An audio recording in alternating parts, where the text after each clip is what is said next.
Yeah. Yep. Okay. Good afternoon and welcome to, this is the fourth in the um, Podbook radio show live on Resonance 104.4 FM. My name is Donald Hyslop and this is It's Good to Talk group show. As I said, this is the fourth in a series of discussions we're doing, which will be a broadcast on Resonance FM, the arts channel, also live on Facebook and on YouTube. And in this series, myself and Nicole van Dijk from Rotterdam, who will introduce herself in a moment, are speaking to people from across the world. We're not doing it in the studio as we would normally do. We're doing these recordings on Zoom, as you can see, and that's allowing us to talk to colleagues from all over the world who work in the areas of culture, creativity, heritage, and particularly working with different sorts of communities. So we've been, during these hour talks, talking to people from different aspects and perspectives. And although a lot of them come from institutions, talking very much with a personal lens about our work, our practice, some of the innovation and some of the backgrounds and motivations for us all working in this world. It wasn't intended to be about COVID or coronavirus, this series particularly, but of course we do touch on that and we will touch on that, and partly to see what people are experiencing all over the world, but also for us to be able to think about in the new normal or the next stage of the work that we're all going to be doing, how we can use this experience to go forward and to bring some positive change. So I'm delighted to have our two guests today, and I'm going to hand over to Nicole, who will introduce them. Okay, thank you. Well, as Donald said, I'm Nicole van Dijk. I'm from Rotterdam. I work in the Museum of Rotterdam as a curator and program leader. I'm mainly involved in the collecting of contemporary heritage. And the two guests we have today, I had the honor to work with you or to meet you before. So the first guest is Christopher Solomons, or Chris, and we met last year in South Africa during a course which was organized by ICOM about new ways of working for a museum, where I was a trainer and Christopher was one of the participants. And I remembered you so very well, Christopher, because the way you spoke about your work in Robben Island and how you wanted to connect with communities in South Africa was such a great example of what cultural institutions can do and how they can connect in a meaningful way with communities. So you are working in Robben Island Museum as a researcher and are also concerned with collecting oral history and history of people who were former inhabitants of Robben Island, so to speak. Yeah. And our other guest is Domenico Sergi, or Dom, as friends can call you. And Domenico is working as a senior curator in the Museum of London, and you are head of the program Curating London, which is an outstanding example, I think, of contemporary collecting by a museum. So welcome, both of you. Chris, can you tell us, we were in our talk before, we were talking about your life in South Africa. Can you tell us a bit about how you grew up in South Africa and maybe how that also shaped the path you chose? Okay. Well, firstly, thank you to Donald and to yourself, Nicole, for the opportunity.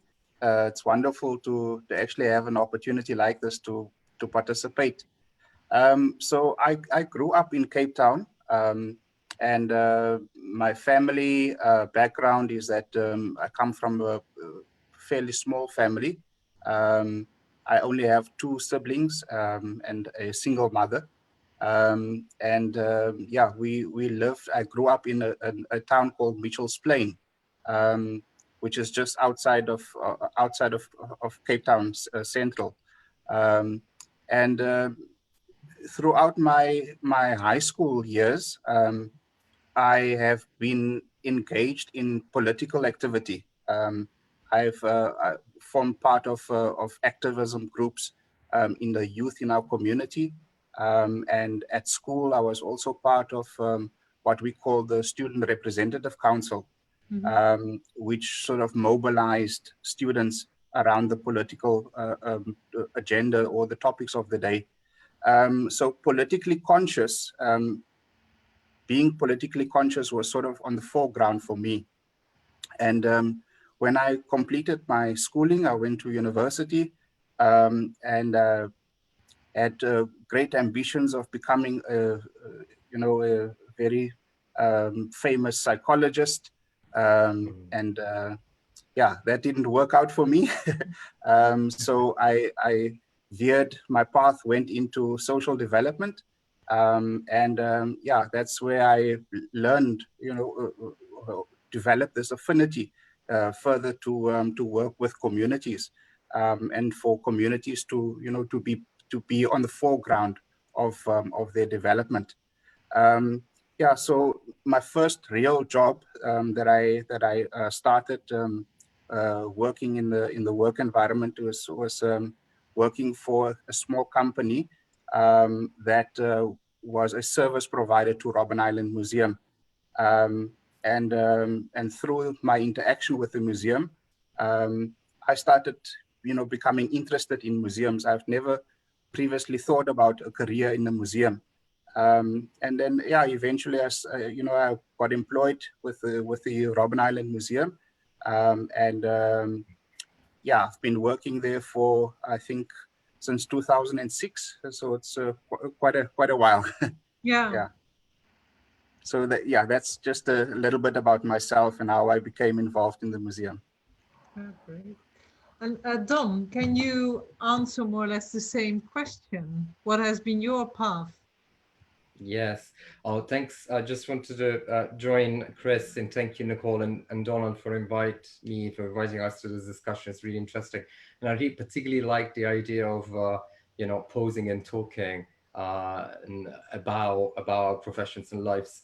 How did I end up? There is a similar trajectory to the one of Chris in a different hemisphere.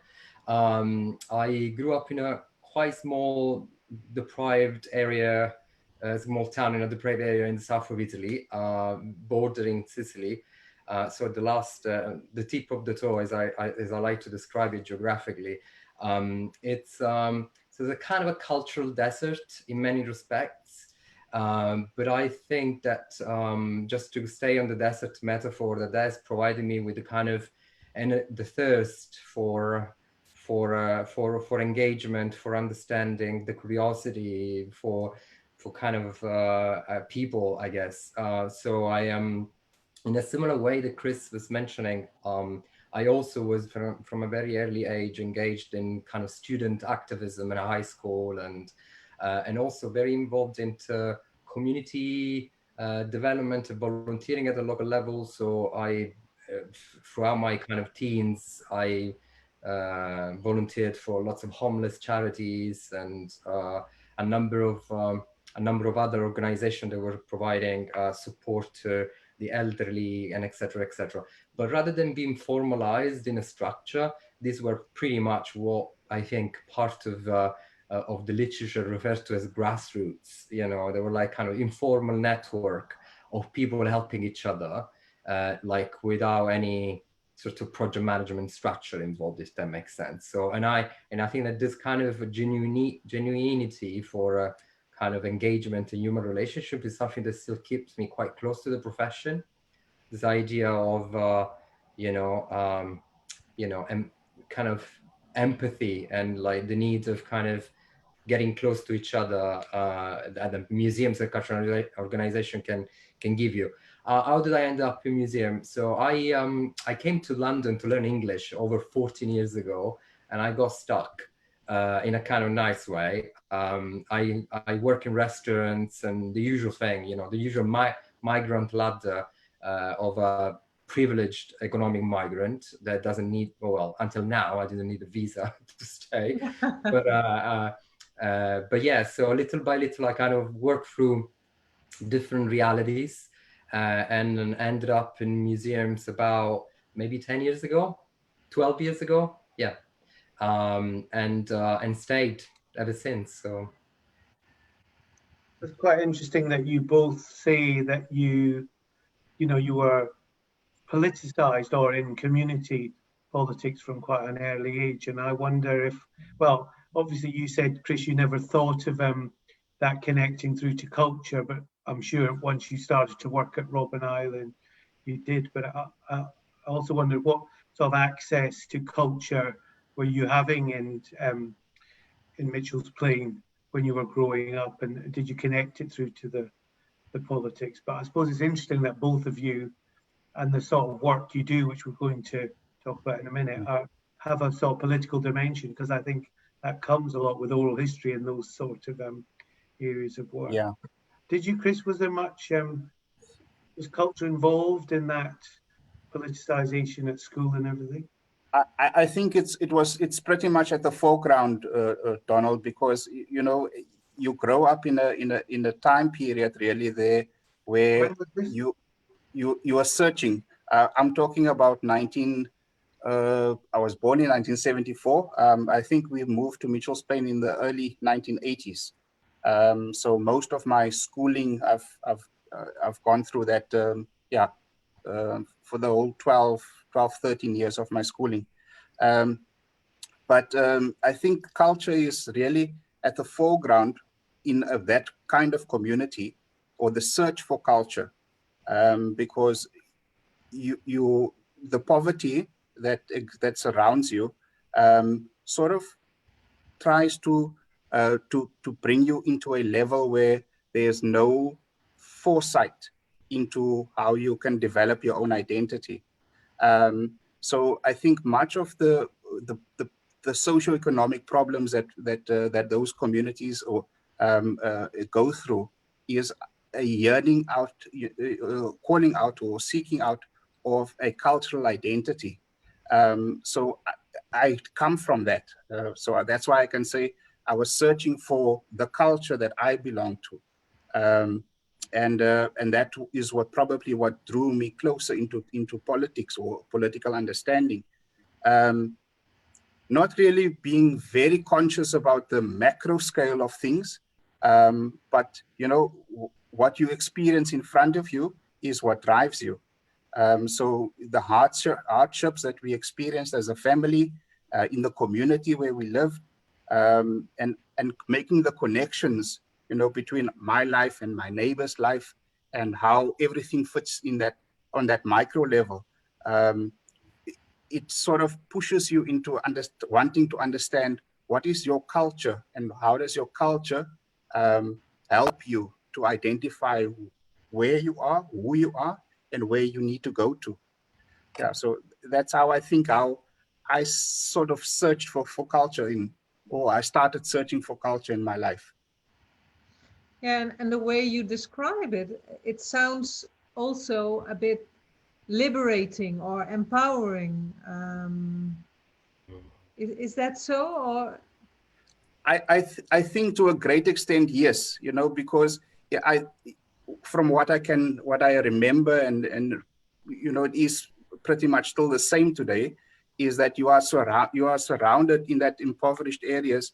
You are surrounded by influences, right? Of let's call it negative influences of what you will say, what is the dominant culture. So there's the dominant culture of let's call it alcoholism or drug abuse. You know, there are social issues, but there are cultural issues, right? Because it's what is a practice for people on a day-to-day basis. yeah. So yeah, I think that that is pretty much when you overcome, when you step out of those issues that sort of bring you into, that want to contain you, or contain your thinking and your liberalism, when you step out of that, there is that that feeling of liberation. Yes. I suppose, Dom, in a slightly similar way, if you think about containment, I mean, as you say, you came from the south of Italy, and Italy has a rich tradition of quite politicizing art and culture. But then you came here, and as you say, as a migrant.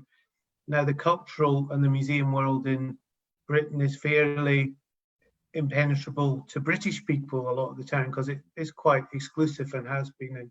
But for someone coming and to have to make that extra jump, you were contained in a sort of different way. How did that, you make that leap or jump?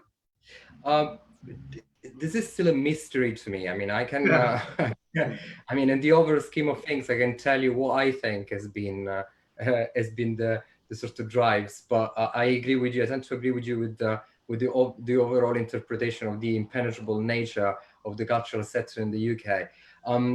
But before that, I wanted to respond to something that Chris says about, which I find really interesting, about the sort of like politics of recognition, in a way, like this idea of like struggling to make your own identity heard and kind of being politically visible, which is something that I really didn't name it this way when I was growing up, but retrospectively, I think that that's what I was doing whilst I was kind of really active in trying to, some of you might be aware that Italy as a country, as many other countries, as a kind of, has got different structures of powers, of course. And like the south of Italy is always, has got a particular place in this narrative, which is, the narrative of the underdeveloped, the narrative of the poor, the narrative of the socially excluded, and etc., etc. And I become quite instinctively aware earlier on that I really didn't want to fit this box, and that it really made me hungry, and it really made me that I wanted to do something about it and participate. So I thought I find what you said, Chris, about the sort of trying to find the recognition and kind of your identity, and quite interesting. Back to your question, Donald. I don't know. I think that's been a strike of luck on one sense, and then the people that you meet on the other, and also a bit of exploiting diversity on my side, to be honest with you, because like as much as the UK culture sector is exclusive, is also hungry of diversity, and there have been schemes in the last 20 years or so. They've been trying to almost artificially inject diversity into the sector, and I'm not quite sure how successful those schemes like Inspire, Diversify, etc., done by the Museum Association or the Arts Council have actually been. But I mean, I got into the museum sector originally through a Diversify scheme of the Museum Association, and I tend to think about this kind of jump as I think that migrants are and kind of migrants and kind of subaltern groups needs to sort of demonstrate that they have not only they meet the criteria and the desirable criteria, but they kind of need to overperform in order to be worth to be part of the sector. And I think that's now that I'm at the other end, where I sort of need to draft the job description, need to design recruitment processes, I'm really conscious of that. Yeah. Nicole? Well, I just wanted to ask immediately how what does it lead to? Do you mean the latter, the Yeah. last point you mentioned? Being practically being aware that when you do a recruitment campaign, when you hire a new person, you really need to be to understand a little bit of what is the profile of individuals that you would like to to attract. And when I mean profile, I mean how open do you want to keep the language in the job description? How sort of how accommodating can you be in order to attract not the usual suspects into the sector? This sometimes takes more work, because it means they end up with more sort of applications to read, because you keep the sort of criteria a little bit more loose. But it's more rewarding, because ultimately, and I can tell you as a fact, you do end up with a refreshing sort of type of applicants and number of potential employees. Yeah, I can imagine very well. Yeah, yeah. Christopher, when we met in November, you told me about the challenges which is Robben Island, where you are working, is facing regarding reaching and involving people living in the townships who were a lot of times family of people who were imprisoned at Robben Island. Yes. And can you tell us a bit about the obstacles and the difficulties in engaging people? Well, certainly. Maybe what I should just do is give you a little bit of a background of how the museum came about. So, the island, Robben Island, has over centuries, has developed its own sort of identity as a place of banishment or place of cultural exclusion, of social exclusion, and the last period of its history, which would have been from 1961 up until 1996, it was used as a prison. Okay, so after 1996, the prison closed, and in 1997 the museum opened. And so what the task of the museum was to gather in the narrative of the occupants of the site, right? So the focus was largely over the last 20 odd years, the gathering in of narrative or collecting of narratives from the prisoners and from their families about their engagement with the site. But largely, because of the nature of what it was used as a prison, as a maximum security prison, largely the communities are surrounding Cape Town and nationally, and also because of its geographic location, that it is an island, the accessibility to the site is very limited. Okay, so people have not engaged with the site in a very mass-based way. So it's a small island, I think, comparatively, but it has a rich history of human occupation and inhabitation. What has happened in recent years is that more and more people, local, let's call them tourist visitors, come and access the site and find something uniquely interesting for them to connect with out of their own personal narratives or their personal history. And that is what I find fascinating in my job, is that here you have a site which people wouldn't ordinarily think that they've got a connection with. But if they access the site and they delve into their personal histories, then they can actually find a connection, for them personally, or their family, or their relatives. So the challenge for the museum has always been to allow this mass access to the site for people to be able to engage with the site, and that is a challenge that we're trying to overcome by introducing this educational programs, or the outreach programs that we have as the museum. So yeah, over the years, the challenge has remained there, that people don't identify necessarily with Robben Island Museum, because they think that it's far disconnected from them. But when people are presented with an opportunity to engage with the site, they actually find the connection. And can you give an example of such a connection people find? Well, let's say, for example, that you have a relative that was involved in Second World War, and maybe was in the Navy. The part of the history of the island, which is not overtly told out there in the open, in the public domain, is that the museum was a naval station during the Second World War, which was quite well resourced. There was a lot of money that was spent in building infrastructure. Much of that infrastructure is the basis of what one can see today on Robben Island.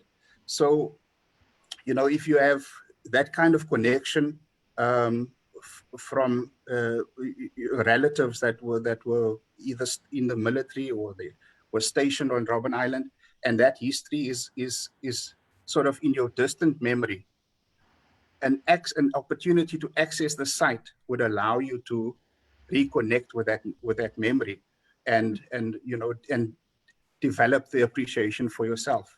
Yeah.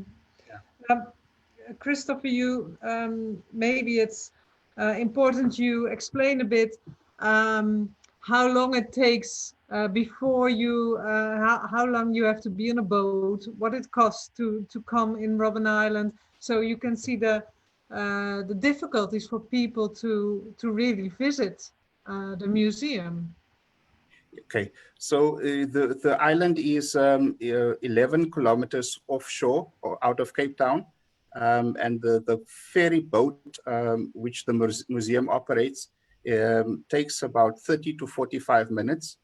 The cost involved currently, I think, is around 320 Rand for a single person to attend or to access the island. And then once you arrive on the island, our sort of our tour model is such that you are on a guided tour on a bus, and then afterwards you are led into the prison, where you are also offered an opportunity to hear the story of an ex-political prisoner that was incarcerated on the island. Mm-hmm. Yeah. And is it free is there an educational, do school children go to visit as part of the curriculum? Yeah. Yes, the school children are also, there are educational or concession packages that are available for schools. Yeah, but due to the focus of the island being a tourism site, so you have the conservation or heritage versus tourism playing out itself there quite prominently on Robben Island. Yeah. The tourism obviously carries a lot more financial benefit than bringing educational or school groups to the museum in mass. Yeah.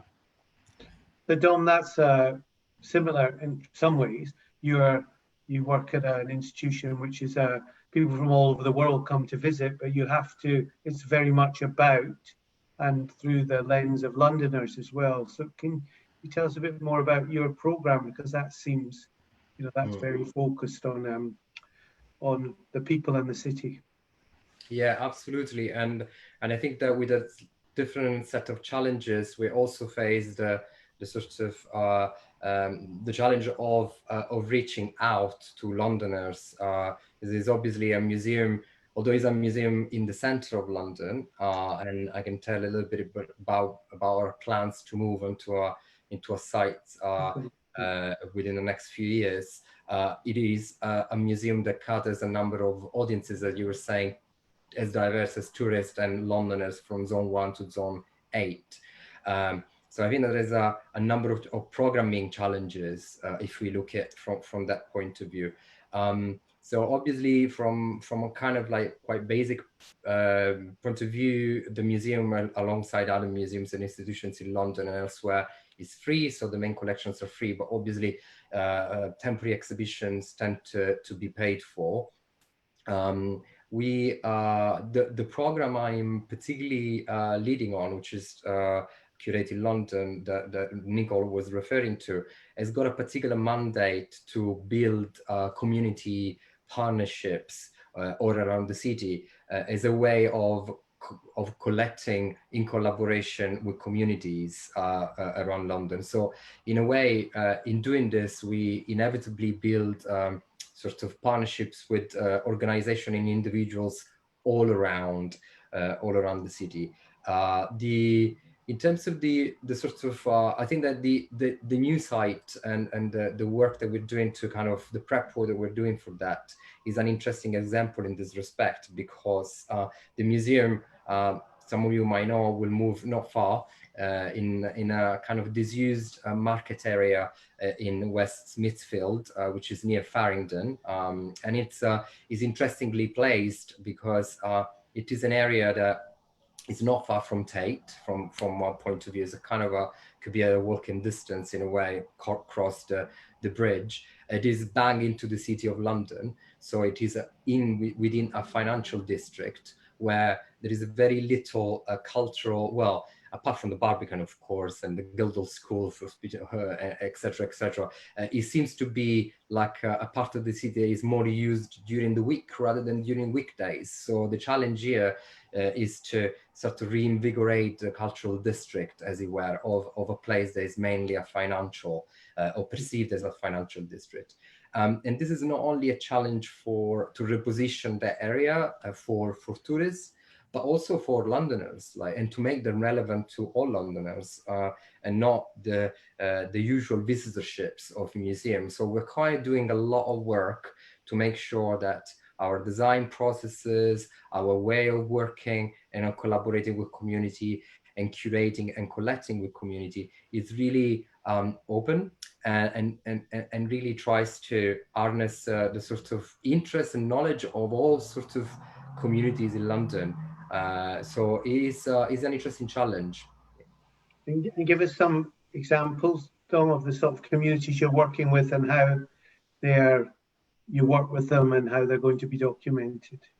Yeah, so as part of the program they're leading, we run 4 contemporary collecting projects every year. So it's a 4 years long project, and we are kind of halfway through. And the way we work is pretty much by looking, we run one project which we called Pan London. So it is all about London, is a theme that we explore all around the city. And there's a quite traditional curatorial approach. So we set the theme and then we go off and find partnerships to develop it with. On the other hand, we're also experimenting with the other 3 what we called local area studies. So we basically work in a particular area of London, and through running a process of consultation, we develop an organic approach to what should we collect and who we should be collecting with. So it's a kind of informed by participatory approaches to practice, etc., listening to really the peoples on the ground, and particularly try to limit as much as possible the power of the curator to decide what should be collected and why, when people know it much better, of course. How do you do that? So it's by doing lots of local consultation with groups. So consultation is really a key, and we have allocated a good amount of time, from 3 to 4 months in the life stage of a project, to make sure that we thoroughly consult people in the area. And when I take consultation, I don't mean those dry, and excuse the analogy, council-led sort of big meetings where people are entitled to have their say, as it were. But we're trying to really look at what are the organizations that are operating on the ground, for what purposes, what is the composition of the area, can we, through looking at how the area is laid out, reflect on issues that can come up. So we hold consultations in high streets, shopping center. We go to talk to people in different organizational setting. So we try to reach out and to lots of individuals. And so far, we've been doing lots of projects or collecting projects and testing ideas, and also be open to failure. Learning from our mistake, understanding how we can do things better. But we have so far worked in collaboration with a part of the British Bangladeshi community on a project around dress and identity in East London. We worked on, we were supposed to open an exhibition around dub and reggae all around the city, which was supposed to open just last week, but we hopefully will be opening in the autumn. And this has been a result of the community partnership that we built. We also been working with young people in West London to look at the experiences of, the local experience of young people in a particular area of London. And we also worked in a park, in Finsbury Park, to do a bit of contemporary archaeology. So basically, we pick up rubbish for a year and trying to see what those objects can tell us about how people use parks in London. So it's a very diverse approach through which we really hope to learn a little bit more about how we can forge better partnership and more long-term partnership. There is a lot of interest, particularly around the ethics of how we do things. So like understanding when we say we work in partnership with people, what does the actual mean? What what is their knowledge and what is their contribution into the project? And how is that partnership drawn? Is there any remuneration attached to it? Should it be monetized? How do we look at a non-exploitative partnership? Is that an issue with you as well, Chris? I was going to say one thing, that's oral histories and some of the other programs you do probably allow you to get over that, people having to come to the site. You can do that away from the island, but how do you broker relationships with communities as well when you're trying to get them to work with the museum and record their memories or whatever? Well, yes, Donald, I was just listening to Dom, and I had thought in my mind that I think as a museum, we are really just a fetus in terms of how we engage with communities, because it's still for us. I think it's still a learning experience. So the only way that we've in recent years engaged with communities as an institution is by means of social media, and the feedback that we get on the topics that has gone out into for engagement is always centered around benefit, for communities or for individuals, and I think it's something that as an institution we always wish to steer away from, because yes, we are an institution, we are a museum, and we have a mandate, a public mandate, and half of the time or most of the time we are funded for this mandate, for the execution of this mandate, but the implementation of programs cost real money, which is not always there for the institution. So the first thing that suffers is the program, the effectiveness of how you roll out the program. That's always the first thing that suffers. So we haven't perfected a particular tool that works for us as a museum of engaging with communities. But certainly with a sector of our community, which is like, for example, the former warders and for the ex-political prisoners, we've been successful in going out and gathering their stories, and that is an ongoing program that we currently engaged in. But just something like at the back of my head from what I remember from the training that Nicole presented last year, the concept of pop-up museums stood out for me, and it fascinated me that that a site as ourselves could actually take our story that we tell out to the community and allow the community, if they are interested, to engage in that story and to develop it further so that we can import it at a later stage into the site to show the evolution of how people engage or the community engage with the site. And one particular example that I've got in my head is that we have an archive of oral history interviews, be it with former warders or ex-prisoners or soldiers that were stationed on the island.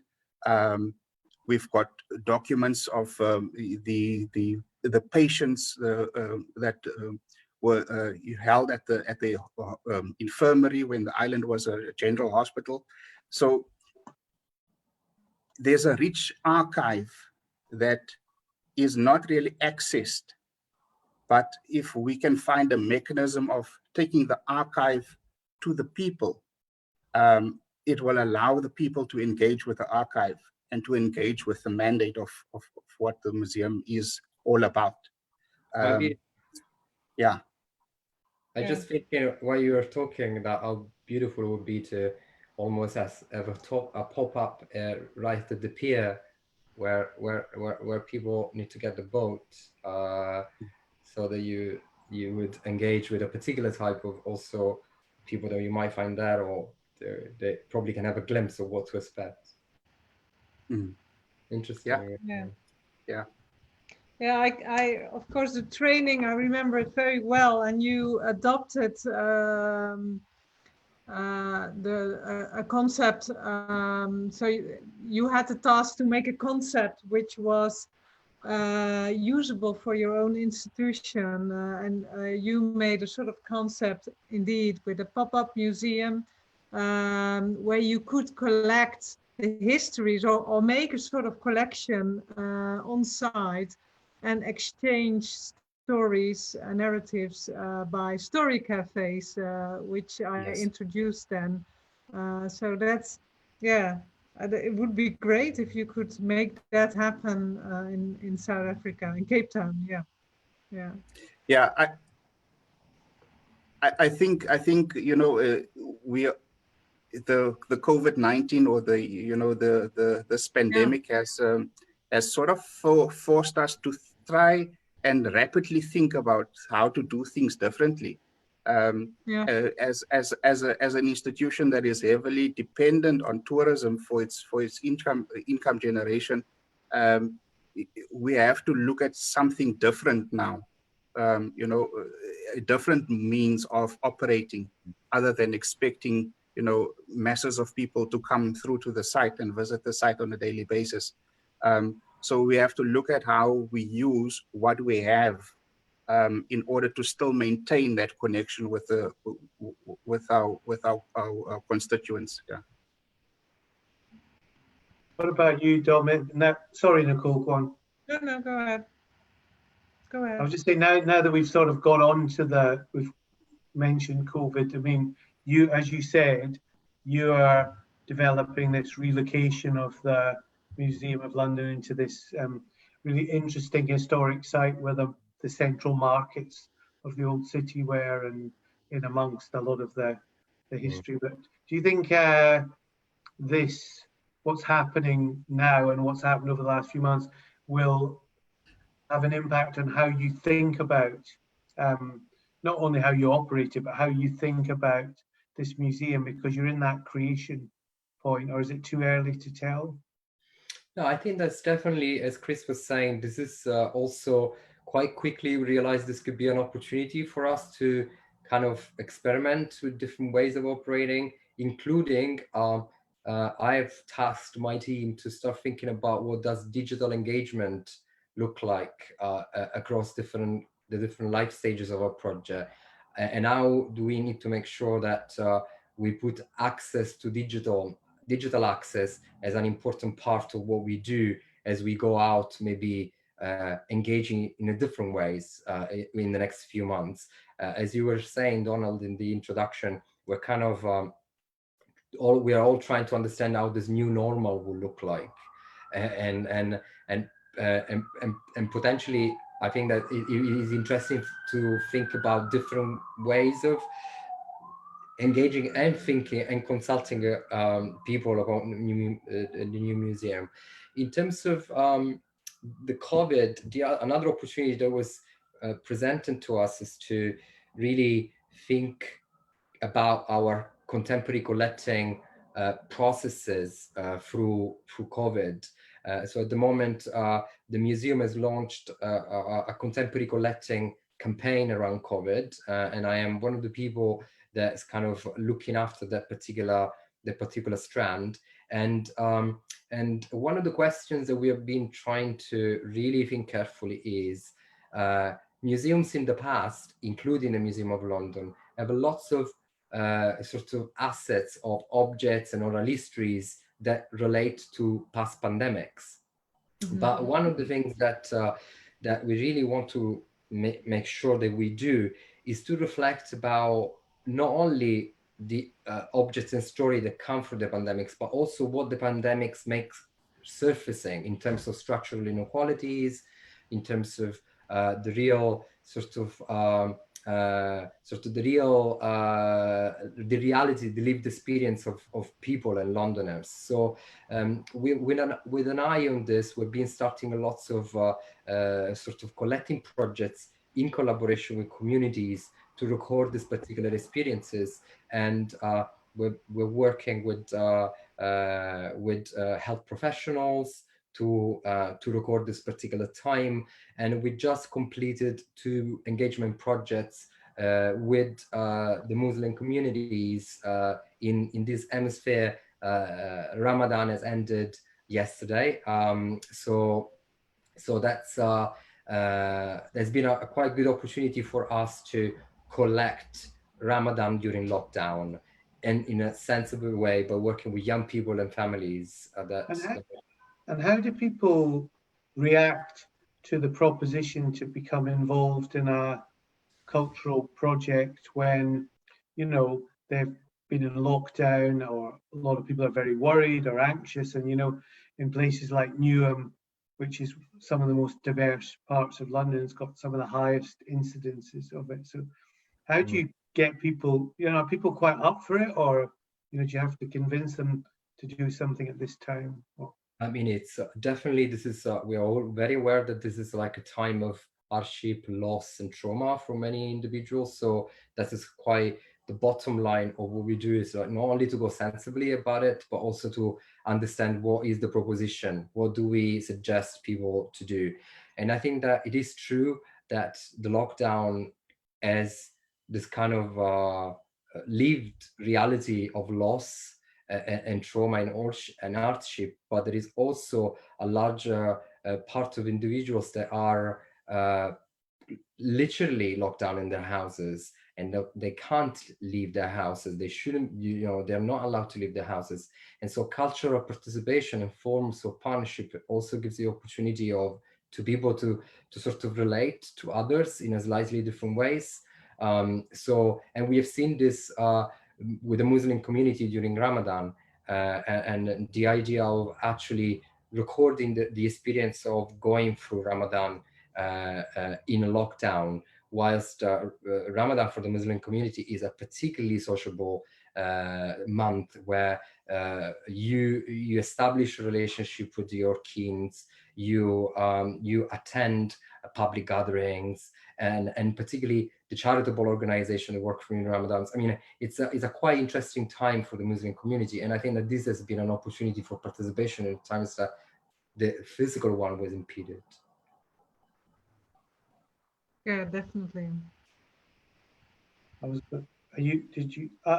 just going to reflect on, well, you've actually all said it. I know, Nicole, you've been thinking about contemporary collecting as well. I mean, I work at the Tate, and we're trying to reflect that. Well, we will certainly when we open. But I think you said something really important. Well, you both said it in a different way, that the digital dialogue needs to be in a context, because as part of what you do, I think Dom, you said, and it's about communication, because everyone has turned on to the digital, but in some ways they've presented it in the same way they present normally in the non-digital sense, and it's a bit difficult to wade through it some of the time. So I think making that distinction where you use it, whether through social media or in the way you're doing contemporary collecting, or the story cafes that Nicole does in Rotterdam, it's using the digital to its best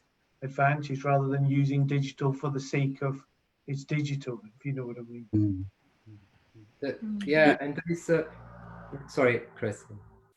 No, please carry on. I just reinforcing the point of the digital gap, because we can easily create mechanism of exclusions by doing this, and there's quite a manual, almost a toolkit, almost like an example by the manual, that this time of exception can also create the condition for furthering inequalities rather than bridging gaps. So when we talk about and we think about digital engagement, we will also need to think who are left behind and how we make sure that we engage those people too. No, definitely, I'd like to agree with Dominic there, because you know, in what we experience on the African continent is the access to these digital forms of media. Our internet connection in South Africa is you know, it's expensive and it's poor, poor in quality. But you know, if I think broadly about the continent as a whole, many people do not have the access to the digital content, or the tools for, you know, for accessing the digital content. So we need to think about digital in a different way. And I think that that one thing that, if I'm just reminded about the introduction, the introductory questions about how culture, you know, sort of grabs you, the dominant culture grabs you. If I think about the mass poverty that exists, you know, throughout the continent, the tool that will grab people most is a radio. You know, when you are excluded, when you're socially excluded, and you're sitting alone by yourself, you have a radio that will you know, allow you access to the news that is about the world that is out there, and that can be used or harnessed very effectively, you know, to tell people the story of what has happened in the past. I very much like Dominic's point that he made there about the part of the collections that exist. Is, you know, the stories of the pandemics that existed before, you know, and how people engaged with that. It's not the type of content that that one would expect to find in a museum, but yet it is there. You know, from my institution, for almost close to a century, Robben Island was a general infirmary. And it catered for patients that were suffering from leprosy. So there was a lot of social exclusion, and it was enforced. There was something that they call the Leprosy Repression Act, which basically enforced the incarceration of people suffering from leprosy. So there are definite similarities, you know, between what has happened then and what is happening now. Yeah. And it would be interesting for people to try and explore, you know, how people survived through that period and how their current survival strategies are comparing. Yeah, and I think that also, in a way, this kind of this present moment can give us the opportunity to also look back through new lenses past collections. Yeah, definitely. So to identify what narratives have been excluded, who are the people we didn't talk about, what experiences we have not have not been accounted for. And I think that's really, there is something powerful about what you're saying, Chris, about the past use of the place, and how much that was, you know, you could look back into that collection of the past to reinterpret the present. Yeah. I would like to make one comment about what you just been talking about the gap, which can also be created by the online strategies. Because what we are developing right now, we had this instrument of the story cafes where we share the stories of the contemporary heritage of the city. And when Corona came over us, we changed into online story cafes where people log in like we do now, but much more people. And we also live streamed it on Facebook. So we were reaching out to like 300 people, and that is much more than we can accommodate in the museum. And much more people who we never seen before were logging in and were joining the conversation. So it was a really successful experiment for us, which we continue now after reopening of the museum as well. So we got a sort of extra tool, luckily enough, in reaching out to more people. And I must say that in the Netherlands, the internet is quite good and stable. So that's a luck we have here. So that is an important thing. Yeah. In the UK, we could have had free broadband for all, but I don't think that's in the manifesto of the current sort of elite. So I'm just believe it or not, we're into the last 5 minutes. That's how quickly these talks always go. But I think actually what you're all talking about is so important because it's about the active participation of people in the work that we do. Because you know, the museum, you'll have a great new building in the centre of London. When you're going, you know, you have got this fantastic new art gallery in the harbour at Capetown, Chris, and you know, you've got Robben Island and everything.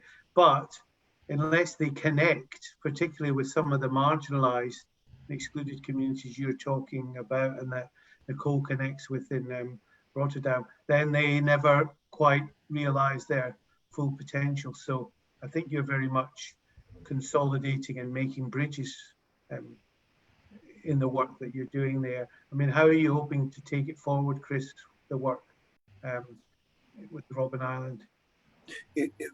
I think for us, Donald, the imperative is to build the bridge, is to make the partnership with partner institutions such as the gallery.